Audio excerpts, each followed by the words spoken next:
Opisyal nang nagsimula ang election period para sa September 14 parliamentary elections sa Bangsamoro Region. Ipinatupad na rin ang gun ban at nagpakalat na ng mga checkpoint.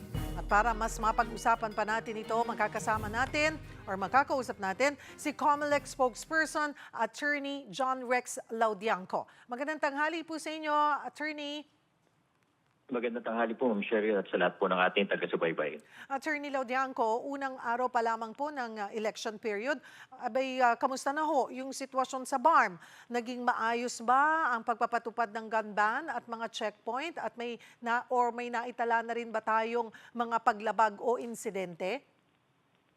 Ayon po sa natanggap na ulat ng COMELEC ay maayos at matiwasay naman po ang mga nailatag na checkpoints at generally peaceful po ang buong Bangsamoro Autonomous Region ngayon. Sa ngayon din po, ayon sa mga report na pinadala sa amin, wala pa naman po tayong na-apprehend o nahuli pagdating sa violation ng gun ban. At iniisip na rin po natin na yung mga ibang areas po na dati maaring nagkaroon ng intense political rivalry, nagkaroon ng history ng mga election violence, kahit na hindi pa naman po sila na na-declare na area of election concern, ay baka po magdagdag na ng puwersa ang COMELEC doon para siguraduhin na matiwasay at maayos po ang sitwasyon tungo sa halalan.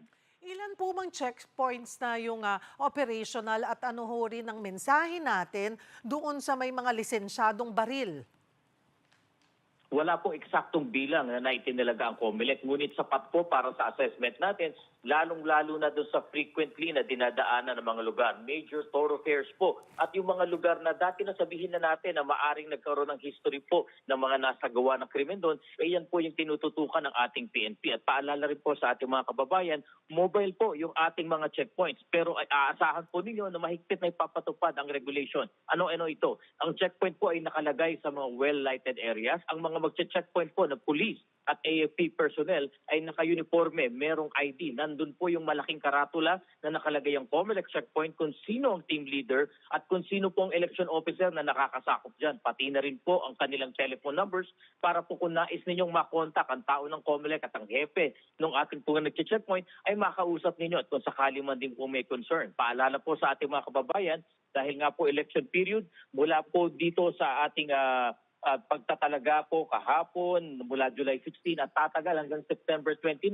kasabay po ng election period ng gun ban. So kahit po meron kayong license to own and possess firearms, may firearm registration at kahit pa nga po may permit to carry firearms, hindi po maaring ilabas ng inyong tahanan ng mga naturang baril at iba pang deadly weapons nang walang pahintulot mula sa COMELEC. Ang paglabag po sa gun ban ay isang kasong kriminal, election offense, may pagkakakulong na 1 hanggang 6 na taon, pagkakatanggal ng karapatang bumoto at para po sa mga nasa pamahalaan, may perpetual disqualification to hold public office.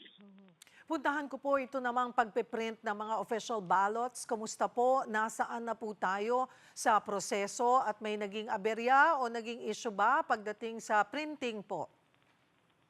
Humigit kumulang 2.4 million ballots po ang inaasahan po nating maiprenta. To be exact, 2,393,000.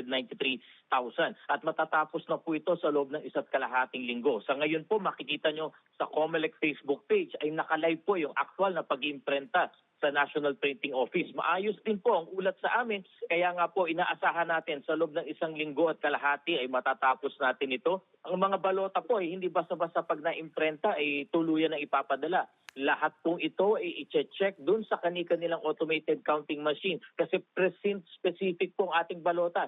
Hindi magagamit sa ibang presinto na may ibang ACM kaya lahat po ay chine-check at tinetest bago po ito mapadala. Ito po mga balota ay asahan po ninyo na makakarating bago po katapusan ng Agosto doon sa ating mga municipal at city treasurers dahil ayon sa batas, sila po ang kustodya nito at sila ang magdidistribute sa mga teachers na magsisilbing electoral boards. Dahil ito po yung kauna-unahang parliamentary election sa BARM, Attorney, ano-ano yung mga natatanging hamon sa paghahanda nito kumpara nga sa isang regular na national o local election? Una po ang pagpapaunawa sa ating mga kababayan na alam na nila, meron na po silang mga governors, vice governor, meron na rin pong congressmen, bakit meron pang halalan? So ito pong ating parliamentary elections ay talaga pong para sa kalinangan ng identity, ng kultura, ng BARM. At ito ay nakasaad sa ating mga constitution para sa pagpapatuloy at pagsusulong ng otonomiya ng ating Bangsamoro. At kung matatandaan po ninyo, may sariling electoral code ang parlamento. 80 po ang miyembro nila kung saan po 3 klase po ang bobotohan ng ating mga kababayan. Isang political party o parang mas kilala po nila ito doon na parang party list nila kung saan maaari pong magkaroon ng 40 na nominado na bubuo po doon sa kanilang regional political party representatives. Boboto po ng isang representante kada distrito po na para rin pong congressman nila. At yung huli po, yung para sa sektor. Sila po ay boboto ng 2 para sa kakatawan sa mga sector communities, isa para sa kababaihan, isa para sa kabataan, isa para sa ulama, at isa para sa traditional leaders. Paalala lang po sa ating mga kababayan, yung sa mga bilang na nabanggit ko, wag po kayong lalampas dahil pag lumampas po, ma-overvote po kayo at hindi bibilangin ang inyong boto, sayang po. At bilang panghuli, ang inyong pong balota ay maganda ang disenyo. Yung pong mga political parties ay meron kayong makikitang logo. So kung maaari man pong mahirapang basahin yung pangalan ng political party, basta natatandaan ninyo yung loto, ay, ang logo nila ay hindi kayo magkakamali. Pagdating naman po doon sa kakandidato sa mga district representatives at doon sa mga sektor na nabanggit, pati po yung picture nila ay nandun sa balota natin. Kauna-unahan po itong ginawa natin dito sa COMELEC at sa BARM. Kaya po sana makatulong ito ng malaki. At paalala rin po, yung po ating gagamitin dyan ay Starlink na po. No? So satellite transmission po tayo, wala tayong inaasahan na pagka-delay pagdating sa transmission. Isa lang po siguro ang pinaghahandaan ng COMELEC kung sakali man ang panahon ng pagbagyo dahil September 14 po itong gaganapin natin, maari pong panahon ng tagulan. Kaya nga po ngayon pa lang, hinanap na ng COMELEC yung mga lugar na maaring prone sa pagbaha at humanap na po kami ng alternatibo na paglilipatan ng ating voting center. Kasama po ito sa pinaghahandaan po natin, Ma'am Cheryl. Paano po natin sinisiguro yung seguridad, lalo na nga dun sa mga dating lugar na itinuturing ng election hotspots? Una po ang ating pakikipag-ugnayan sa lahat ng grupo. No? Nakakatuwa po dito kasi ang halos lahat ng grupo po na naging involved dati sa mga pagtatalo dyan sa lugar po na yan, ay kasama na po ngayon. Kasali silang lahat dito sa gaganapin nating halalan. And of course po on the government side, ang paghahanda ng PNP, ng AFP, pati nga po ang Philippine Coast Guard, kasama po natin dyan. Tuloy-tuloy po ang ating mga komperensya dyan sa ating po mga local field offices at dito po ngayon sa susunod na linggo ay magkakaroon po muli ng komperensya. Malawakan din po ito mula ang AFP, PNP, COMELEC at Philippine Coast Guard para nga po lalong mapaghandaan ang seguridad dito. Asahan din po ninyo sa mga susunod na linggo ay maglalabas na po ng categorization ng COMELEC yung tinatawag natin na areas of concern. Hindi po pa para maalarma o matakot ang ating kababayan, kundi po ang categorization na to ay para sa atin, sa pamahalaan ng sa gayon, ang response, ang bilang ng tao, ang bilang ng ating personnel ng AFP at PNP ay maging sapat para po doon sa papapanatili ng seguridad. Bilang paalala rin po sa mga botante at mga kandidato, maaari po ba nating linawin ulit yung mga mahahalagang petsa? Kailan magsisimula ang campaign period? Kailan ang election day? At ano-ano yung mga bawal sa panahon ng election period?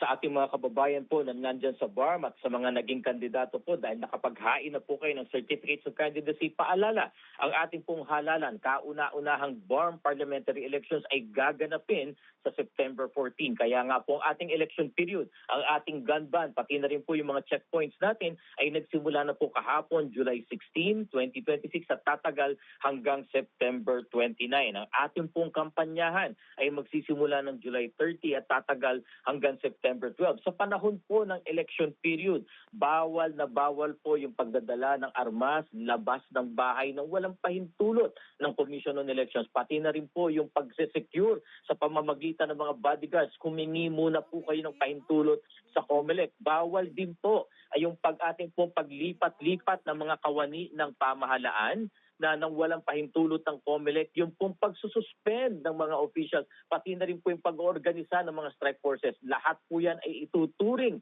ng COMELEC bilang election offense kung ito po ay nilabag ninyo kasong kriminal. At paalala rin po sa panahon ng kampanyahan, sumunod sa mga alituntunin ng mga sukat ng parapernalya, maaring gamitin ang social media sa pangangampanya pero kailangan pong irehistro ng mga kandidato at political parties sa Commission on Elections yung kanilang gagamitin na social media media platforms. Mahigpit na katuwang ng COMELEC ang ating mga social media platforms sa pagmomonitor po dahil ipapatupad pa rin natin. Bawal ang pagdidiscriminate, bastos na pangangampanya, yung mga gender-based discriminations at yung iba pa po na mga hindi makatao na pangangampanya dahil pong lahat ng ito rin ay maaring magdulot ng disqualification ng ating mga kandidato. Sa huli, inaasahan po natin ang pakikilahok ng ating mga kababayan sa BARM dahil nga po ito ang kauna-unahan at ito na po ang rurok ng lahat ng ipinaglalaban at pangarap ng ating mga kababayan sa BARM. Kaya po inaasahan natin ang inyong paglahok sa BARM parliamentary election sa September 14. Gaano karami pong rehistradong botante ang inaasahang lalahok sa halalang ito? Handa na rin po ba ang mga presinto, mga electoral boards at ang mga gagamiting makina para po sa botohan? Meron po tayong inaasahan ng mga kababayan natin na sana bumoto po silang lahat. 2,393,202. Ito po ang pinal na botante dyan sa ating BARM. Meron po tayong 32 distrito dyan. Meron po 108 na cities at municipalities, 5 malalaking lalawigan at isang special geographic area.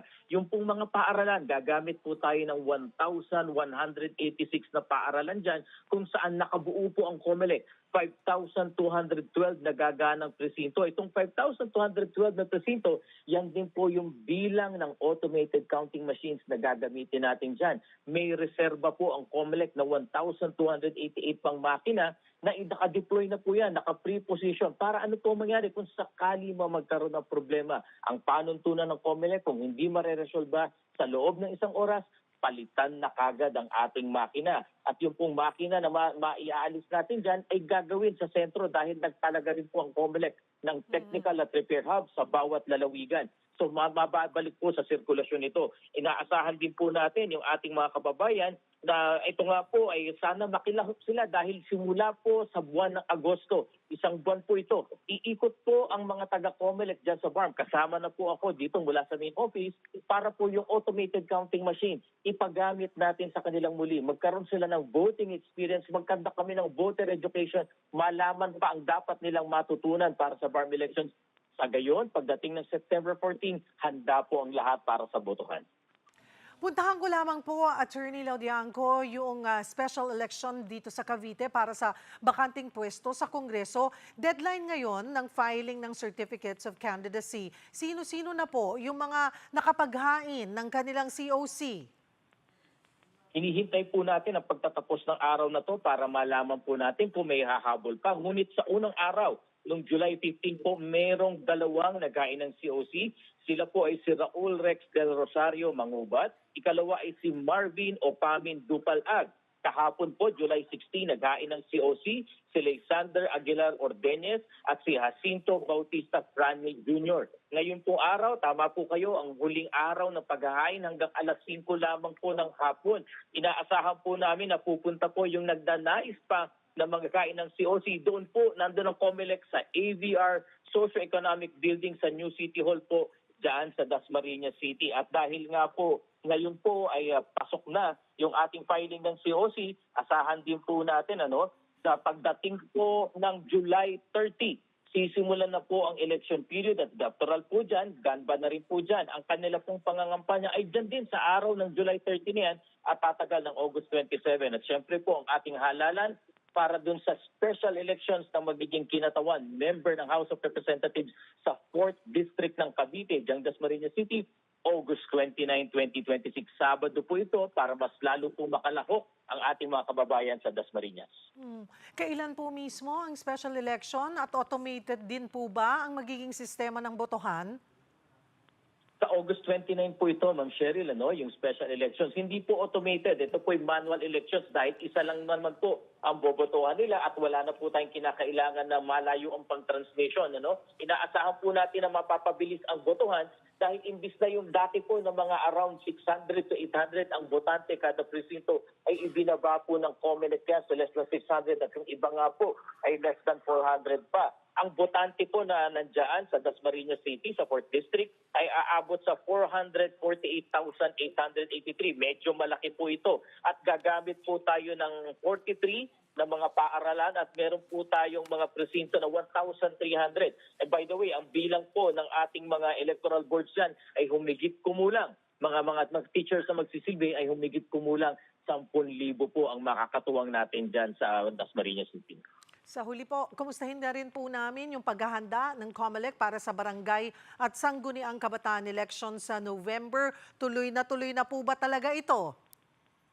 Sa mata po ng COMELEC dahil may umiiral na batas, Republic Act 12232 na nagtakda po ng ating barangay at SK election sa November 2, tuloy na tuloy po tayo dito. Wala pong nakikita ang COMELEC. Wala po kang nakakarating sa amin ng bagong batas. Kaya po ang COMELEC po tuloy sa paghahanda. And by the way po, yung pong ating 68 million na balota na gagamitin dyan na imprenta na po ng COMELEC noong pang-Enero para po sa barangay at 23 million para sa SK. Yung pong nadagdag na lamang ng mga botante na nagparehistro mula October hanggang May 18, sila na lamang po yung idadagdag naming iimprenta. At makikita nyo po na nagkakasabay-sabay yung paghahanda ng COMELEC pero maayos at matiwasay naman po ito at nagagampanan lahat ng sharing.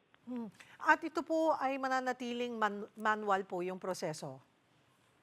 Tama po, manual elections po ito. So bilang pagpapaalala rin po, ang halalan para sa barangay at SK elections, November 2, 2026, ang ating election period ay mula October 3, 2026 hanggang November 9, 2026. Ang paghahain ng certificates of candidacy ay sisimulan natin sa September 28 at tatagal lamang hanggang October 5. Yung po kanilang pangangampanya, October 22 hanggang October 31 lamang po. Anong pagkakaiba ng barangay at SK elections? Dahil ito po ay ginagabayan ng Omnibus Election Code. Paghain na paghain po ng certificate of candidacy ay tuturing ng kandidato ang lahat po na naghain ng COC. Bawal na bawal mangampanya. Bawal ang premature campaigning, masasubject po kayo sa kaso na election offense. Ito ay hindi katulad ng ating automated elections na ginagabayan ng Republic Act 9369 na mismong bakas ang nagsasabi na kahit naghain na sila ng COC, ay hindi pa sila maituturing na kandidato. Sa day 1 pa lang ng campaign period sila maituturing na kandidato yung mga pinagbabawal doon pa lang po lalapat sa kanila. Ganyang kalaki po ang pagkakaiba ng barangay elections at ng ating national at local elections, Marjorie. Maraming salamat po sa inyong oras, COMELEC spokesperson, Attorney John Rex Laudianco.